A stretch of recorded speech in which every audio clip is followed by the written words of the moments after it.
Benar kan Bun? Tanya Aleta. Bunda sih setuju saja, tapi bagaimana dengan Al sendiri? Tanya Cahaya balik. Al, bagaimana denganmu? Tanya Ram. Aldebaran tidak bisa berkutik. Dirinya merasa dipojokkan oleh kedua orang tuanya dan saudaranya. Beruntung Fei sudah tertidur saat ini, jadi tidak mendengar pembicaraan mereka. Ayah, Bunda, Adek. Aku belum siap untuk menjalani hubungan, apalagi dengan gadis yang belum lama ku kenal, jawab Aldebaran. Ayah dulu menikah lebih muda dari umurmu, tapi lihat sekarang, ayah dan bundamu hidup bahagia, kata Ram. Tapi iya, ayah tidak maksa kok, hanya ayah menilai kalau gadis itu gadis baik-baik, kata Ram memotong pembicaraan Aldebaran. Aldebaran terdiam, memang banyak wanita yang mendekatinya bahkan sampai ada yang nekat. Tapi mereka semua takut saat Aldebaran mengancam mereka semua. Aku hanya menolongnya, Bun. Aku tidak punya perasaan apa-apa padanya, kata Aldebaran. Aldebaran membaringkan kepalanya di paha Cahaya sebagai bantalan. Cahaya respek mengelus rambut hitam Aldebaran. Aku ingin seperti ayah dan bunda yang saling mencintai satu sama lain, tidak dengan terpaksa ataupun dipaksa, ucap Aldebaran. Iya, bunda dan ayah cuma bilang kalian cocok. Bukan berarti memaksamu untuk menikah dengannya, jawab Cahaya. Ponsel Aleta berdering, ternyata dari Ars. Aleta sedikit menjauh dari kedua orang tuanya untuk menjawab panggilan telepon tersebut. Halo, sapa Aleta menjawab panggilan tersebut. Sayang kamu di mana? Aku ke restoran katanya kamu mengantar pesanan, tanya Ars. Aleta melihat jam tangannya ternyata sudah waktunya makan siang. Aku lagi di rumah sakit milik bunda, jawab Aleta. Ars segera mematikan sambungan teleponnya dan bergegas pergi ke rumah sakit. Sementara Faisal yang baru duduk pun ditinggal oleh Ars. Dengan kecepatan tinggi Ars melajukan mobilnya menuju rumah sakit. Setibanya di rumah sakit, Ars bertanya pada dokter yang kebetulan merawat Fei. Jadi dokter mengetahui di mana keluarga tersebut. Sayang, panggil Ars. Semua mata tertuju padanya. Karena panik Ars langsung menerobos pintu tanpa mengetuknya. Sayang kamu tidak apa-apa, tanya Ars. Ars belum menyadari tiga pasang mata memperhatikannya saat ia memeluk Aleta. Lepas, ada orang tuaku, bisik Aleta. Ars melepaskan pelukannya pada Aleta. Seketika ia menjadi kikuk saat dua pria beda usia menatapnya tajam. Ayah, bunda apa kabar? Tanya Ars basa-basi. Ia mencoba beramah tamah dengan keluarga Aleta. Berbeda dengan Cahaya yang tersenyum saja. Ia menduga kalau itu adalah pacar putrinya. Sejak kapan kamu kenal putriku? Sehingga berani memeluknya di depan kami? Tanya Ram. Maaf ayah, aku kira Ale sakit. Saking paniknya aku Ars tidak tahu lagi mau ngomong apa. Cahaya spontan tertawa melihat tingkah Ars yang terlihat lucu menurutnya. Ram menatap tajam istrinya itu, bukannya takut Cahaya malah mengancam Ram. Sekali lagi menatap seperti itu, gak ada jatah selama sebulan, bisik Cahaya di telinga suaminya. Mendengar ancaman tersebut Ram seketika panik, dan dengan cepat meminta maaf kepada istrinya. Maaf ayah, ucap Ars kikuk. Sejak kapan kamu kenal Aleta, nak? Tanya Cahaya dengan lembut. 12 tahun yang lalu, bunda, jawab Ars. Ram dan Cahaya saling pandang, Cahaya tiba-tiba teringat tentang anak yang diceritakan oleh anaknya dulu. Jadi kamu anak yang diselamatkan oleh Aleta dan Aldebaran waktu itu? Tanya Cahaya. Iya, bunda, jawab Ars. Oh tampan sekali kamu, nak, ucap Cahaya. Ram berdehem karena sang istri mengelus pipi Ars. Kamu mencintai Aleta? Tanya Cahaya to the point. Sangat bunda, berkat dia aku bisa seperti sekarang ini. Berkat dia aku bisa meneruskan hidup. Dan sekarang giliranku untuk membahagiakan dia dengan cinta dan kasih sayang dariku, ucap Ars. Aleta hanya terdiam, ia hanya bisa bergumam dalam hati dan ia juga memuji keberanian pemuda itu di depan kedua orang tuanya. Saat suasana haru, ponsel Ram berdering pertanda panggilan masuk.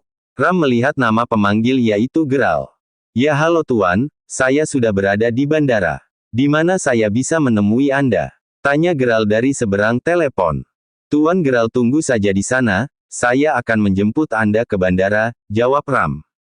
Ada apa Hani? Tanya Cahaya. Aku harus menjemput Tuan Geral, dia sudah ada di bandara, jawab Ram. Ya sudah, Cepat pergi, jangan biarkan dia menunggu lama, kata Cahaya. Kamu mau ikut? Tanya Ram. Tidak, aku menunggu di sini saja. Aku masih ingin ngobrol dengan calon menantuku, jawab Cahaya.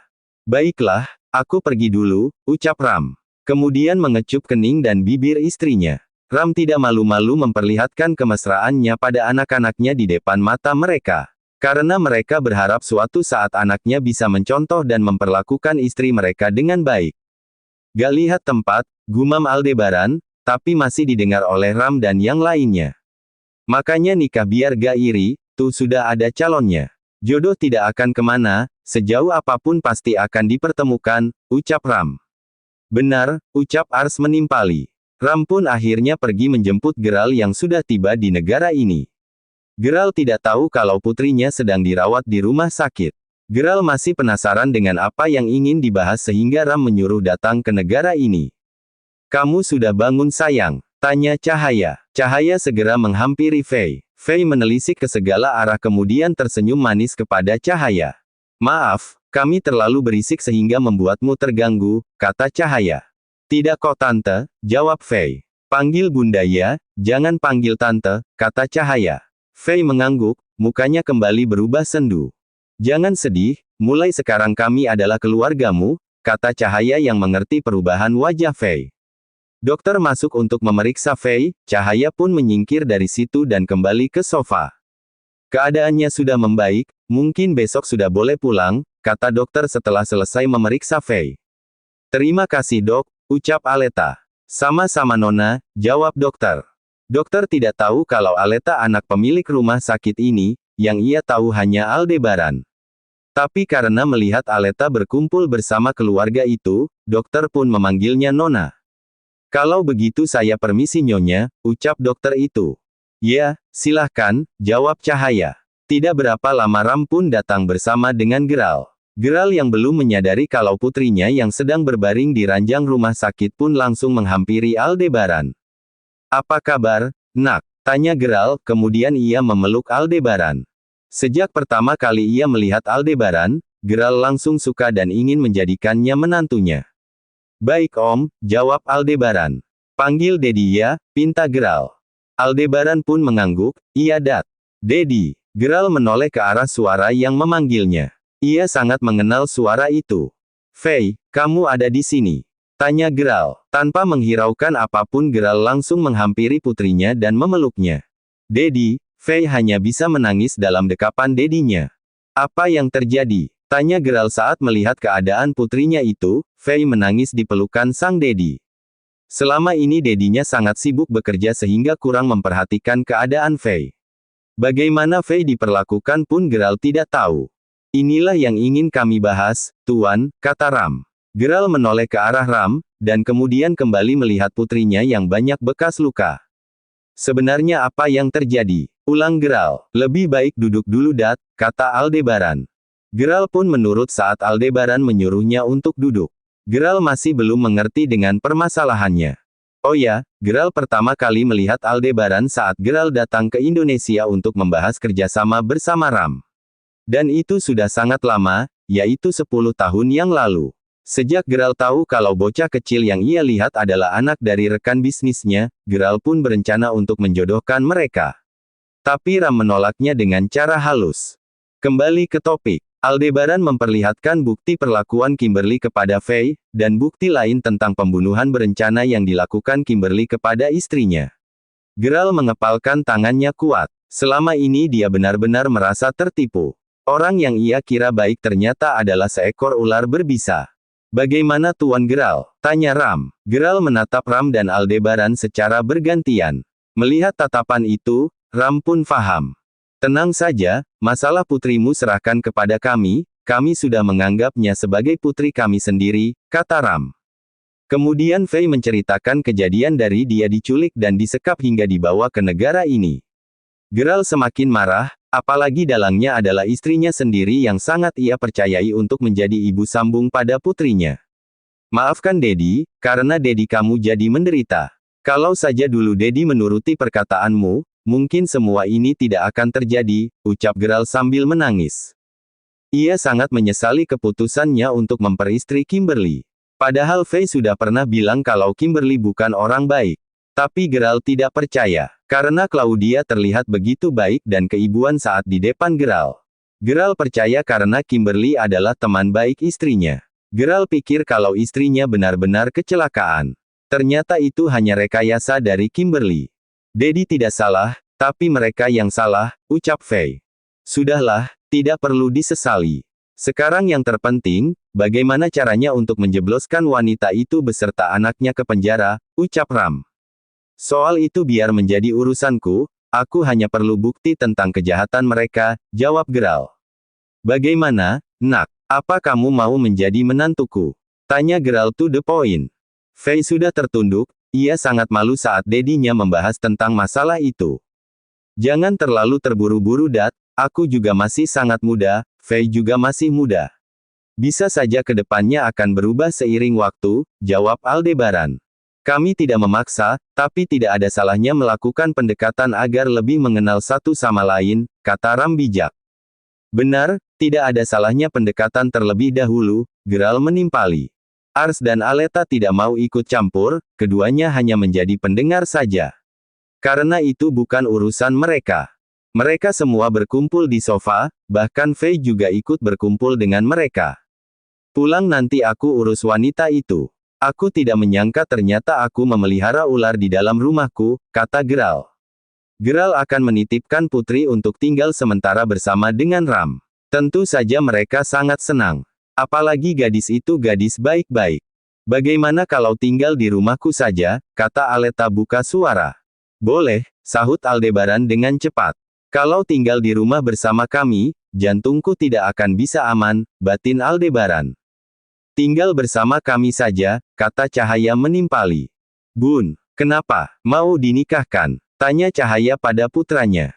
Aldebaran tidak jadi ingin protes, mendengar kata menikah seolah-olah itu adalah momok yang paling menakutkan bagi dirinya. Entar bucin baru tahu rasa, gumam Aleta. Ars yang duduk di dekat Aleta cuma tersenyum, karena ia mendengar gumaman tersebut. Bagaimana kalau kita makan siang dulu? Tanya Ram. Kebetulan aku juga sudah lapar, dari dalam pesawat belum makan apa-apa, kata Gerald menimpali. Mereka pun keluar untuk makan, kecuali Aldebaran, karena ia harus menjaga Fei. Sebenarnya Fei menyuruh Aldebaran untuk ikut mereka, tapi Aldebaran juga tidak tega meninggalkan gadis itu sendiri. Kini hanya tinggal mereka berdua saja, Aldebaran terpaksa memesan makanan dari luar untuk mereka makan. Mengapa kamu tidak ikut? Tanya Fei. Kalau aku ikut, kamu akan sendirian. Aku bertanggung jawab untuk menjagamu, jawab Aldebaran. Maafkan dediku, karena terlalu memaksa kamu, kata Fei. Gak apa-apa, aku juga mengerti kok, kata Aldebaran. Al, panggil Fei. Jawab Aldebaran. Gak apa-apa, kata Fei. Aldebaran tersenyum, senyum yang jarang sekali ia perlihatkan kepada perempuan lain. Ngomong saja, apa yang ingin kamu bicarakan? Tanya Aldebaran. Apa aku tidak akan menyusahkan? Tanya Fei. Mengapa bertanya seperti itu? Kami tidak merasa direpotkan kok, tanya Aldebaran balik. Aku hanya takut, nanti akan malah menyusahkan, jawab Fei. Jangan bicara seperti itu, sekarang kamu istirahat, ucap Aldebaran. Dengan perlahan ia membaringkan tubuh Fei di tempat tidur. Entah angin apa yang membuat seorang Aldebaran berani mengecup kening Fei dengan lembut. Fei perlahan memejamkan matanya. Tidurlah, istirahat yang cukup, kata Aldebaran. Aldebaran tidak sadar dengan perlakuannya seperti itu sudah membuat Fei merasa jantungnya tidak baik-baik saja. Aldebaran kembali ke sofa. Perlahan ia memegang dadanya yang terasa bergemuruh. Lancang kamu Al, berani-beraninya kamu mengecup keningnya. Batin Aldebaran. Itu bukan sifatmu yang sebenarnya, batinnya lagi. Pesanan makanan pun datang, Aldebaran segera membuka pintu dan menerima pesanan tersebut. Sementara Aleta kini sedang bersama Ars. Aleta mengendarai motornya, sementara Ars mengendarai mobil. Keduanya tidak ikut makan bersama kedua orang tuanya. Aleta menghentikan motornya, dan Ars menghentikan mobilnya. Karena keduanya dihadang oleh dua buah mobil. Ada apa ini? Batin Aleta. Aleta segera turun dari motornya. Ars juga keluar dari mobil dan dengan cepat menghampiri Aleta. Kemudian datang lagi sebuah mobil dari arah depan Aleta dan Ars. Siapa mereka? Tanya Ars. Kelompok Mafia The Lion, jawab Aleta. Apa kita menyinggung mereka? Tanya Ars. Kamu pasti mengenal mobil yang baru datang itu, jawab Aleta. Ars memperhatikan mobil tersebut dan seketika ia teringat pemilik mobil itu adalah Amora. Sudah tahu, kan? Tanya Aleta. Ternyata Amora. Gak kapok-kapoknya dia, jawab Ars. Kemudian keluarlah Amora bersama ketua mafia yang bernama Lion itu, kemudian disertai bawahannya. Itu mereka sayang, aku ingin mereka menghilang dari muka bumi ini, ucap Amora mengompori. Kamu tenang saja sayang, serahkan semuanya padaku, kata Lion. Habisi dua orang itu, perintah Lion kepada bawahannya. Siap bos, jawab mereka serentak. Mereka berjumlah 10 orang termasuk Lion dan Amora. Dan bawahan berarti 8 orang. Kamu siap? Tanya Aleta pada Ars. Aleta benar-benar sudah mempersiapkan dirinya untuk melawan musuhnya.